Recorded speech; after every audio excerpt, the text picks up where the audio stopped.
내가 그리스도와 그 부활의 권능과 그 고난의 참여함을 알고자 하여 그의 죽으심을 본받아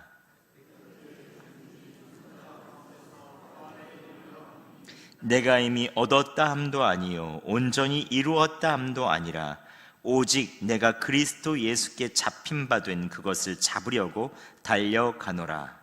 형제들아, 여기지 않니 오직 한 일, 즉 뒤에 있는 것은 잊어버리고 앞에 있는 것을 잡으려 표대를 향하여 그리스도 예수 안에서 하나님이 위에서 부르신 부름의 상을 위하여 달려가노라. 이런 누구든지 우리 온전히 이런 자들은 이렇게 생각할지니 만일 어떤 일에 너희가 달리 생각하면 하나님이 이것도 너희에게 나타내시리라. 함께 봉독하겠습니다. 오직 우리가 어디까지 이르렀던지 그대로 행할 것이라. 아멘. 2025년 새해가 시작이 됐습니다. 작년 한 해를 돌아보시면 여러분 어떠십니까?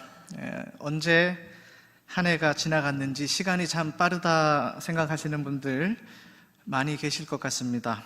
어린아이들이 느끼는 시간의 빠르기와 중년 어른들이 체감하는 시간의 빠르기, 그리고 죄송합니다만 노년의 어르신들께서 체감하는 시간의 빠르기가 좀 다르다고 합니다. 언젠가 운전을 하는데 라디오를 통해서 들었습니다. 한 과학 선생님이 이런 현상을 과학적으로 잘 설명을 해 주었습니다. 시간의 흐름, 세월의 흐름을 느끼는 것이 사람마다 다른 이유는 새롭게 받아들이는 정보량의 차이 때문이라고 합니다. 어린아이 때 경험하고 받아들이는 것들이 거의 대부분 새로운 것들이지 않습니까? 더군다나 그 나이에는 감각기관이 매우 활발하게 활동을 하기 때문에 받아들이는 정보량이 엄청 많다고 합니다. 그래서 이 어린아이들은 시간이 천천히 지나가는 것처럼 느낀다고 합니다. 우리 학생들이 학기 중에는 매일 학교에서 뭘 배우지 않습니까? 요즘 학생들은 또 학교 끝나면 학원도 몇 개씩 다니고 매일 뭔가 새로운 걸 배웁니다. 금방 까먹기도 하겠지만 진도에 맞춰서 매일매일 새로운 것들을 배워 나가니까 그만큼 받아들이는 정보의 양이 계속해서 늘어나서 그렇게 하루의 시간도 길게 느껴진다고 합니다. 그런데 나이 좀 먹고 어른이 되면 뭔가 새로운 일을 배우거나 공부하는 거 싫지 않습니까? 그러다 보니까 자연스럽게 정보를 받아들이는 양, 새로운 정보를 받아들이는 양이 줄어들게 됩니다. 매일 거의 똑같은 일을 하고 거의 똑같은 환경 속에서 늘 하던 일만 하고 늘 보던 것을 보고 늘 듣던 것을 들으니까 별로 새로울 것이 없고 받아들이는 새로운 것들이 별로 없는 거죠.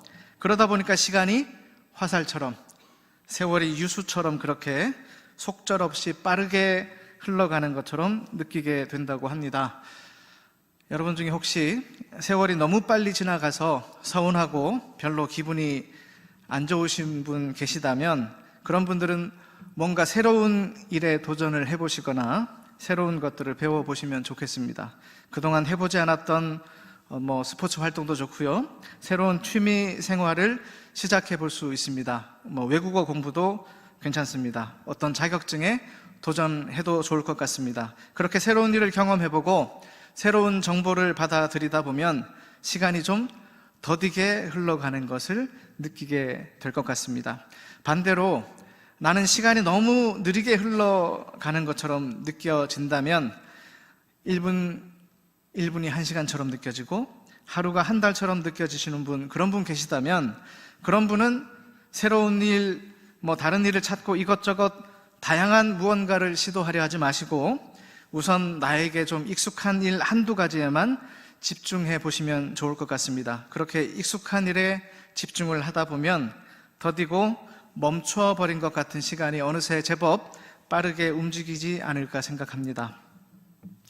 새해가 되면 또 새로운 목표를 세우시는 분들 많으시죠? 앞서 말씀드린 것처럼 세월이 빨리 지나간다 생각되시는 분들은 예년과는 좀 다른 목표를 세워보시고, 반대로 시간이 너무 더디게 간다 생각하시는 분들은 지금까지 해오던 일, 익숙한 일 중심으로 목표를 세우시면 도움이 좀 되지 않을까 생각합니다. 우리 모두가 올해 세운 계획 목표들을 주님의 선하신 뜻 안에서 하나씩 이루어 갈 수 있으면 좋겠습니다. 사도 바울은 오늘 본문 14절에서 표대를 향하여 달려간다라고 고백을 하고 있습니다. 여기서 표대는 목표점을 의미하죠. 바울이 바라보고 달려간 목표점은 예수 그리스도입니다. 사도 바울의 일생의 목표는 오직 한 가지, 예수 그리스도입니다. 사도 바울이 세운 삶의 목표는 예수 그리스도를 향하는 삶, 예수 그리스도를 본받는 삶이었습니다. 본받다라는 단어의 헬라어 원어 쉼모르피조라는 단어는 같은 모양이 되게 하다, 같은 모양을 취하다라는 뜻을 가지고 있습니다. 이 신약 성경에서는 이 단어가 오늘 우리가 읽은 빌립보서 3장 10절 말씀에 딱 한 번 나옵니다. 바울에게 있어서 예수님의 죽음은 단순히 과거의 역사적인 사건이 아니었습니다. 바울에게 있어서 그리스도의 죽으심과 부활하심은 과거에 일어난 역사적인 사건일 뿐 아니라 오늘 현재 자신이 경험하고 있던 현재적인 사건이었습니다. 왜냐하면 이 땅에 오셔서 고난당하시고 십자가에 달려 죽으시고 부활하신 예수 그리스도께서 여전히 살아계셔서 바울을 만나주시고 바울과 함께 하고 계셨기 때문입니다. 바울이 경험한 그리스도는 믿는 자에게 십자가의 능력과 부활의 권능으로 함께 하시는 분이셨습니다. 바울은 그런 그리스도를 본받기를 원했습니다. 기독교 고전책 중에 그리스도를 본받아라는 책이 있습니다. 이 책을 쓴 토마스 아 캠피스는 독자들에게 끊임없이 그리스도의 생애를 묵상하고 본받기 위해서 애쓰라고 권면을 합니다. 이 책의 제목이 영어로 Imitation of Christ입니다.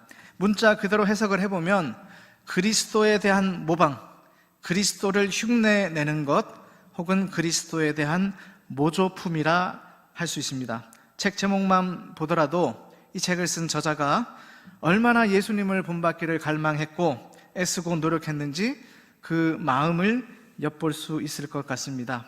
그리스도를 본받는다는 것은 그리스도에 대해서 그분의 행동, 그분의 말씀, 그분의 삶에 대해서 끊임없이 묵상하고 모방함으로써 그리스도의 형상을 담는 것, 그리스도의 형상이 우리의 삶을 지배하는 것이라 할 수 있습니다. 우리가 그리스도가 될 수는 없지만 그리스도를 본받고 그리스도를 닮으려는 좋은 의도에서 그리스도를 흉내내고 그리스도를 모방하고 우리 스스로를 그리스도의 모조품처럼 여기고 그렇게 살아가려고 애쓰는 것은 매우 중요한 일이라 생각합니다. 우리가 아는 한 사도 바울은 예수 그리스도를 본받기 위해서 주 예수 그리스도를 닮은 삶을 살아가기 위해서 예수 그리스도라는 목표점을 향해 달려가기 위해서 가장 애쓰고 노력했던 믿음의 사람 중에 한 명임에 틀림이 없습니다. 사도 바울이 우리에게 가르쳐주고 있는 그리스도를 본받는 삶, 그리스도를 표대로 삼는 삶, 오직 그리스도라는 목표를 향해서 달려가는 삶은 어떤 것인지 오늘 우리에게 주신 말씀을 다시 한번 살펴보면서 함께 생각해 보도록 하겠습니다. 첫째로 그리스도를 본받아서 그리스도를 표대로 삼고 달려가는 사람은 그리스도의 부활의 권능과 고난에 참여하는 사람입니다. 우리 10절과 11절 말씀, 10절, 11절 말씀 함께 다시 한번 읽겠습니다. 시작. 내가 그리스도와 그 부활의 권능과 그 고난에 참여함을 알고자 하여 그의 죽으심을 본받아 어떻게 해서든지 죽은 자 가운데서 부활에 이르려 하노니. 아멘. 사도 바울은 부활하신 예수 그리스도를 분명히 믿었습니다. 장차 그리스도인들에게 주어질 영광의 부활을 믿었기 때문에 그리스도의 고난과 죽음에 사도 바울은 기꺼이 참여할 수 있었습니다. 바울은 예수 그리스도의 부활에 대해서 단지 역사적인 사실로만 알고 믿은 것이 아닙니다. 사도 바울은 부활하신 예수 그리스도를 만났습니다. 그의 삶이 변화됐습니다. 그는 부활하신 예수 그리스도의 능력을 경험했습니다. 그리고 바울은 그리스도의 부활의 능력을 힘입어서 사도로서 자신에게 주어진 사명의 길을 걸어가고 있었습니다. 부활하신 그리스도의 능력이 없이는 결코 바울이 바울 될 수 없었습니다. 고린도전서 15장 10절에서 사도 바울은 이렇게 고백합니다. 내가 나 된 것은 오직 하나님의 은혜입니다. 부활하신 예수 그리스도의 은혜가 아니고는 역사 속에서 사도 바울은 결코 존재할 수 없습니다. 예수를 핍박하던 사울로 살다가 죄인 중에 괴수로 살다가 그렇게 생을 마감했을 것입니다. 하지만 부활하신 예수 그리스도께서 그를 만나주시고 그의 죄를 용서해 주시고 구원해 주시고 그를 하나님의 사도로 택해 주셨기 때문에 바울은 바울이 될 수 있었습니다. 바울은 부활하신 예수 그리스도의 권능을 힘입었기 때문에 예수 그리스도의 능력을 행하면서 복음을 증거하는 전도자의 삶을 살 수 있었습니다. 이렇게 큰 은혜를 입은 사도 바울이었기 때문에 그는 예수 그리스도의 고난에 참여하는 것을 당연하게 여겼습니다. 그리스도의 고난에 참여한다는 것은 예수 그리스도를 믿는 믿음 때문에 자신에게 주어지는 고난을 기쁘게 여긴다는 말입니다. 예수 그리스도를 위해서 당하는 고난, 그리스도의 복음의 진리를 전하다가 당하는 박해를 기뻐하고 기꺼이 그 고난에 참여한다는 뜻입니다. 그리스도의 죽으심과 부활에 참여한다는 것은 그리스도의 죽으심을 본받아서 옛사람은 그리스도와 함께 장사 지내고 십자가의 은혜로 변화받은 새 사람으로서 그리스도와 더불어 살겠다는 믿음의 고백입니다. 우리 역시 부활하신 예수 그리스도의 은혜 덕분에 하나님의 자녀로서 그리고 하나님의 일꾼으로서 그리스도를 뒤따르는 그리스도인으로 살아갈 수 있게 됐습니다.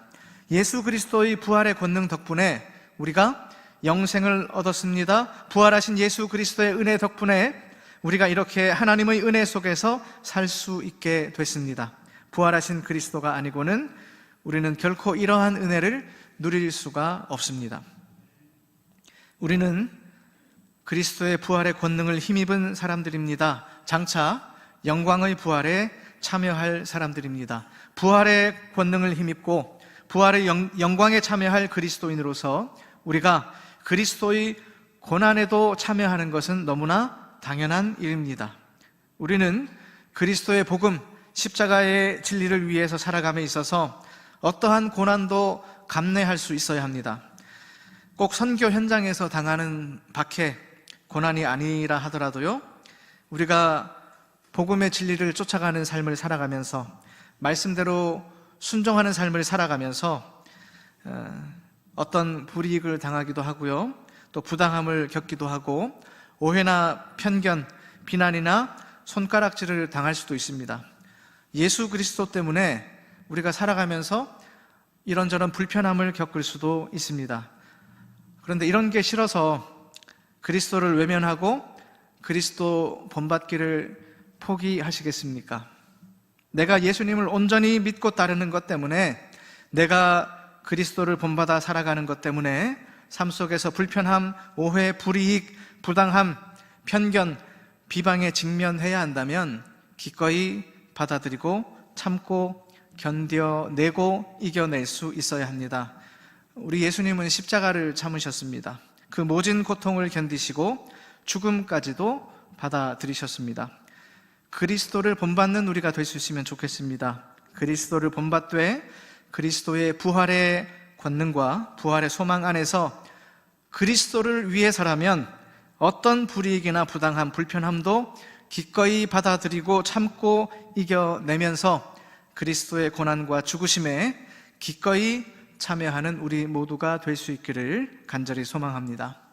두 번째로, 그리스도를 본받아 그리스도를 푯대로 삼고 달려가는 사람은 뒤에 있는 것은 잊어버리고 앞에 있는 것을 잡는 사람입니다. 우리 12절과 13절 말씀을 함께 읽겠습니다. 시작. 내가 이미 얻었다 함도 아니요 온전히 이루었다 함도 아니라 오직 내가 그리스도 예수께 잡힌 바 된 그것을 잡으려고 달려가노라. 형제들아, 나는 아직 내가 잡은 줄로 여기지 아니하고 오직 한 일, 즉 뒤에 있는 것은 잊어버리고 앞에 있는 것을 잡으려고. 우리가 너무 잘 알고 있듯이 사도 바울은 예수 믿는 사람들을 잡아서 감옥에 집어넣고 그렇게 다메섹에 가서 그 일을 하기 위해서 그렇게 가던 사람이었습니다. 부활하신 예수 그리스도를 그런데 도중에 만났습니다. 예수님을 만난 후에 그 삶이 완전히 변했습니다. 영생을 얻고 인생의 새로운 목표를 갖게 됐습니다. 그리스도를 만나기 전에 사도 바울의 목표는 바리새인 출신의 지도자로서 사람들이 인정할 만한 성공적인 삶을 살아가는 데 있었을 것 같습니다. 그런데 예수님 만난 후에 새로운 목표가 생겼습니다. 예수님을 닮아가기 위한 목표를 갖게 됐습니다. 예수 그리스도를 믿는 믿음 안에서 믿음의 경주를 달리기 시작했습니다. 바울은 믿음의 경주를 달리되 뒤에 있는 것은 잊어버리고 앞에 있는 것을 잡으려 했습니다. 이미 한 일, 뒤에 있는 것을 잡는 것은 과거에 집착하는 삶이죠.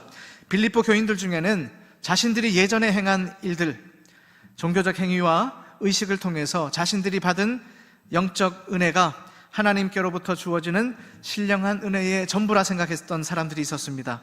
그들은 자신들이 행한 종교 의식을 통해서 그들에게 이미 구원이 완전히 이루어졌다고 주장하면서 믿는 자로서 현재 오늘 지금 어떻게 살아가야 하는지에 대해서는 전혀 무관심했습니다. 이렇게 과거에만 집착하는 사람들을 향해서 사도 바울은 그리스도께서 그들을 구원해 주신 목적을 계속해서 이루어가는 삶을 살아갈 것을 권면하고 있습니다. 구원받은 데만 만족하고 가만히 앉아있는 사람이라면 하나님께서 나를 구원해 주신 목적을 이루는 일에는 아무런 관심이 없는 사람입니다. 내가 이 정도 했으니 나는 이제 할 만큼 했다 생각하는 사람, 이런 사람은 자신이 행한 업적들을 자랑하고 거기에 만족하면서 과거에 머물러 있는 사람입니다. 과거에 집착하며 살아가는 사람은 앞에 있는 것은 보지 못합니다. 이런 사람들은 믿음의 경주를 달려가다가 목표점, 결승점에 도달하기 전에 나는 이 정도면 열심히 달렸다, 많이 달렸다, 나는 이 정도로 만족한다, 그렇게 멈춰 선 사람, 그냥 그 자리에 주저앉은 사람이라 할 수 있습니다. 믿음의 경주를 달려나가는데 방해가 되는 이런 어리석은 생각들, 어리석은 나의 모습들은 다 내려놓을 수 있으면 좋겠습니다. 예수님 믿고 구원받은데 만족하면서 그렇게 살아가시겠습니까? 그것도 뭐 그리 나쁘지는 않습니다. 나중에 주님 뵐 때 좀 죄송하고 부끄러울 것 같습니다. 하나님께서 우리를 부르신 목적, 우리를 먼저 부르시고 구원하신 이유가 있지 않습니까? 그 목적, 그 이유를 쫓아서 살아간다면 우리의 오늘과 내일, 우리의 현재와 미래는 소망으로 가득하게 될 것입니다. 주님 안에서 더욱 아름답고 의미 있고 선한 것들로 우리 삶에 넘쳐나게 될 것입니다. 내가 주님을 위해서 무엇을 해야 할까? 구원받은 자로서 나는 어떻게 살아야 하나? 이런 고민 너무 심각하게 하지 않으셔도 괜찮습니다. 주님께서 이미 우리에게 다 가르쳐 주셨고 우리에게 본을 보여주셨습니다. 내가 뭐라고 말했는지 생각해봐. 내가 어떻게 행동했는지, 내가 이 땅에서 살아갈 때 어떻게 살았는지, 내가 어떻게 죽었는지 기억해봐. 내가 다 보여줬잖아. 얘들아, 나만 따라와. 나를 믿는다면 나처럼 말하고, 나처럼 생각하고, 나처럼 행동하고, 나처럼 그렇게 살아가면서 내가 걸어간 길 너희도 따라오면 돼. 그렇게 하는 것이 곧 나를 본받는 길이고, 그렇게 사는 것이 곧 너희를 부르시고 구원의 은혜를 베풀어 주신 하나님의 뜻이야. 주님께서 이렇게 오늘 우리에게 말씀하실 것 같습니다. 주님만 바라보고 주님께서 보여주신 삶을 본받아서 하루하루 주님 가신 그 걸음을 쫓아가다 보면 우리는 구원받은 자로서 하나님께서 우리를 불러주신 그 부르심의 목적을 이루게 될 것입니다. 주님은 날마다 우리를 새롭게 하시는 분입니다. 주님은 늘 우리를 새로운 것으로 깨우쳐 주시는 분입니다. 그러므로 우리는 지나간 것, 과거에 너무 집착할 이유가 없습니다.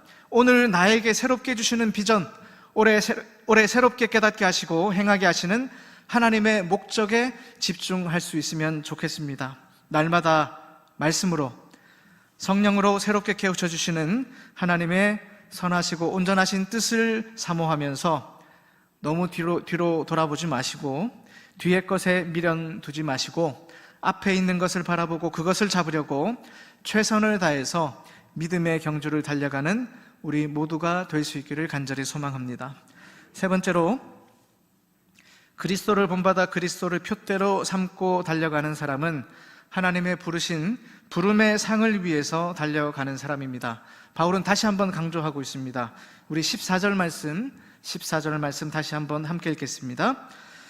푯대를 향하여 그리스도 예수 안에서 하나님이 위에서 부르신 부름의 상을 위하여 달려가노라. 아멘. 서두에서 말씀드린 대로 바울이 바라보는 푯대는 예수 그리스도입니다. 바울은 예수 그리스도만 바라보고 예수 그리스도를 향해서 달려갔습니다. 예수 그리스도만 바라보고 예수 그리스도를 본받기 위해서, 예수 그리스도를 닮기 위해서 최선을 다해서 믿음의 경주에 자신의 인생을 내던졌습니다.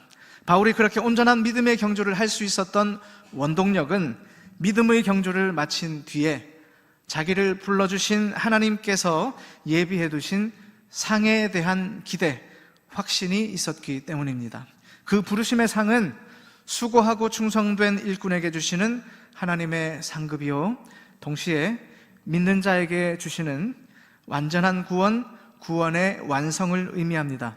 믿음의 경주를 함에 있어서 우리는 이 땅에서 어떤 상이나 영광을 얻을 것을 기대해서는 안 되겠습니다.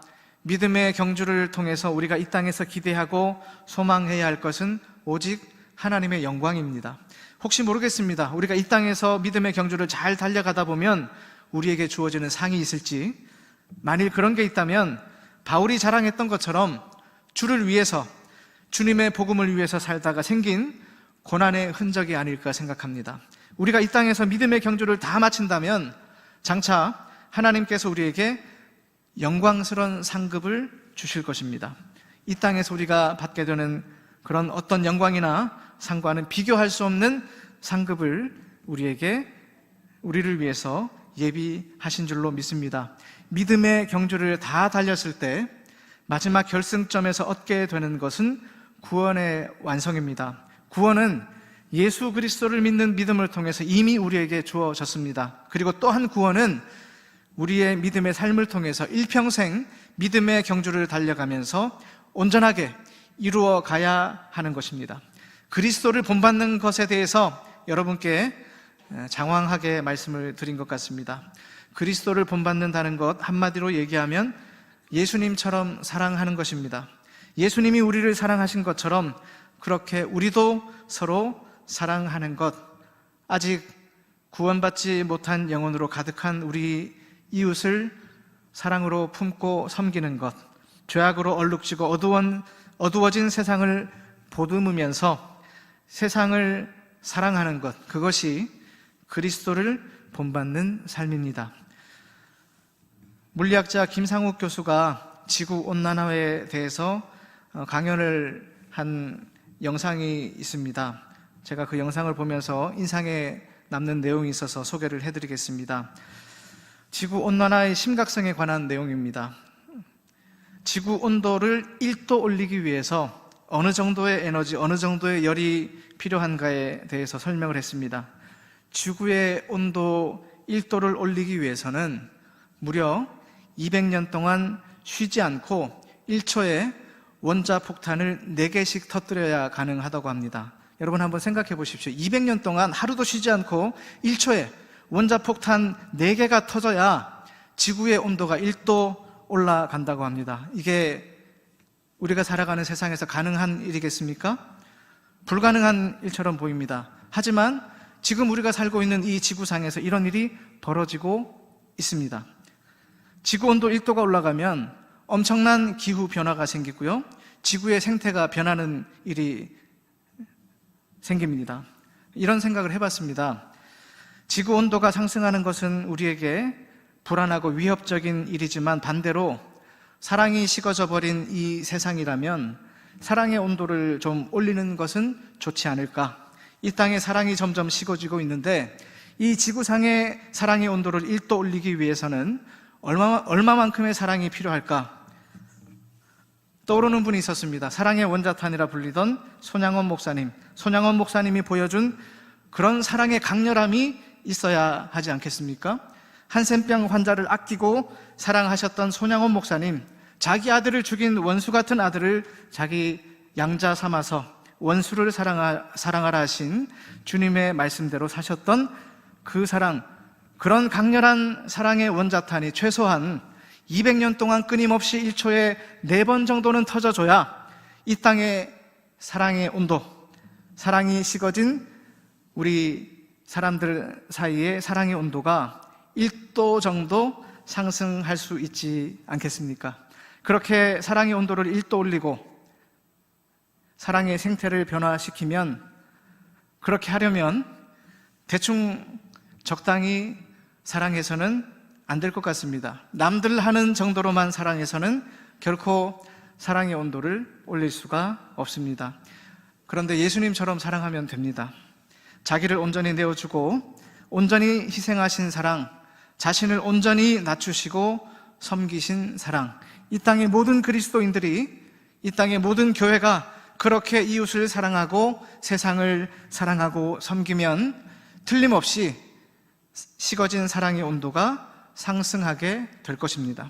모든 그리스도인, 그리스도를 본받는 삶을 인생의 목표로 삼는 그리스도인들이 쉬지 않고 끊임없이 사랑의 원자탄을 쏘아대고 강렬한 사랑의 에너지를 뿜어낸다면 사랑이 식어진 이 땅이 사랑의 기운으로 가득하게 되고 죄로 가득한 이 땅이 변화될 것입니다.